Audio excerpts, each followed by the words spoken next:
Railway station Nagaram different ఒక వారం రోజులు ప్రోగ్రామ్స్ ఉంటాయి కనుక ఇక యోగా ఫైర్ ఇంజిన్ వచ్చింది నీళ్ళు కొట్టిపోతుంది అనుకోకూరి ఇది ఒక భాగం ఇది గవర్నమెంట్ త్రూఅవుట్ ఇండియాలో నిర్వహించే కార్యక్రమం. థ్యాంక్ యూ ప్రేక్షకులందరికీ మరియు ఆర్టీసీ వారికి కూడా మా యొక్క ధన్యవాదాలు. రైట్.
ఈరోజు మనం అగ్నిమాపక వారోత్సవాల సందర్భంగా నిన్న మన కలెక్టర్ గారు కరపత్రాలు ఓపెన్ చేయడం జరిగింది.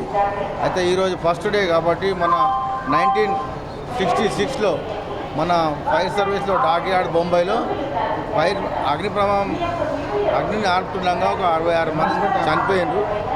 వారికి ఒక మనిషి శాంతి కోసం తోడు ఇండియాలో మనకు ఈ యొక్క అవేర్నెస్ ప్రోగ్రామ్ చేయబడుతుంది. ఈరోజు బస్ స్టాండు మరియు రైల్వే స్టేషను, రేపు మల్టీప్లెక్స్ అని రేపు మన ఎల్లుండి అపార్ట్మెంట్స్ ఎక్కడైతే క్రౌడ్ ఉంటుందో అక్కడ స్లమ్ ఏరియాలో ఒక 1 వీక్ దాకా కంపల్సరీ ఈ యొక్క ప్రోగ్రామ్ చేసి మన లాస్ట్ 20th నాడు మన జిల్లా కలెక్టర్ గారు మరియు సిపి గారు చేతుల మీద ఎడ్యుకేషన్ ఉంటుంది. పిల్లలకు డ్రాయింగ్ కాంపిటీషన్ వగేరా ఉంటుంది. వాటికి కూడా ప్రైజ్ డిస్ట్రిబ్యూషన్ ఉంటుంది. కనుక ఈ యొక్క వారం రోజులు అగ్ని ప్రమాదాలు ఎట్లా సంభవిస్తే వాటి గురించి ఎట్లా నివారించాలో దానికోసం మేము ప్రతి ఇళ్లలో కూడా పోయి మేము అపార్ట్మెంట్లో పోయి ఎల్పిజి గ్యాస్ కానీ మరియు ఎలక్ట్రిక్ షార్ట్ సర్క్యూట్ ఎట్లయితుంది ఫైరు వాటి గురించి పూర్తిగా క్లుప్తంగా అవగాహన ఇచ్చి 20వ తారీఖు వారికి ఒక సెమినార్ ఉంటుంది. ఆ సెమినార్లో మన ఫైర్ స్టేషన్లో డ్రిల్ మొత్తం మాక్ డ్రిల్ ఉంటుంది. అన్నీ వాళ్ళకు క్లుప్తంగా చెప్పి ఈ యొక్క కార్యక్రమాన్ని త్రూఅవుట్ ఇండియాలో ప్రతి బస్ స్టాండ్లో, ప్రతి రైల్వే స్టేషన్లో, ప్రతి అపార్ట్మెంట్లలో ఈ యొక్క కార్యక్రమం 1 వీక్ విజయవంతంగా జరుగుతుందని చెప్పేసి మేము అగ్నిమాపక కేంద్రం నిజామాబాద్ తరఫు నుంచి చెప్తున్నాను. మరి ఆర్ఎం గారు కూడా ఉన్నారు, వారు కూడా 2 మాటలు మాట్లాడాల్సిన కోరుతున్నాను. Thank you. K6 వారికి నమస్కారం. మరి ఈరోజు అగ్నిమాపక వారోత్సవాల సందర్భంగా ఇక్కడ నిజామాబాద్ ఫైర్ సర్వీసెస్ డిపార్ట్మెంట్ నుంచి అగ్ని ప్రమాదాలు జరగకుండా తీసుకోవాల్సిన జాగ్రత్తలు, ఒకవేళ జరిగినప్పుడు వెంటనే ఏ విధంగా రియాక్ట్ కావాలనే దాని మీద డెమాన్స్ట్రేషన్కి వాళ్ళు ఇక్కడ రావడం జరిగింది. చాలా సంతోషకరం. సో ఈ ఎండాకాలంలో అగ్ని ప్రమాదాలు జరిగే అవకాశం ఎక్కువగా ఉంటుంది. ఈ ఎండిన ఆకులు, కాగితాలు ఎప్పటికప్పుడు ఒక దగ్గర పోగు చేసి వాటిని మరి అగ్నికి దూరంగా ఉంచటం.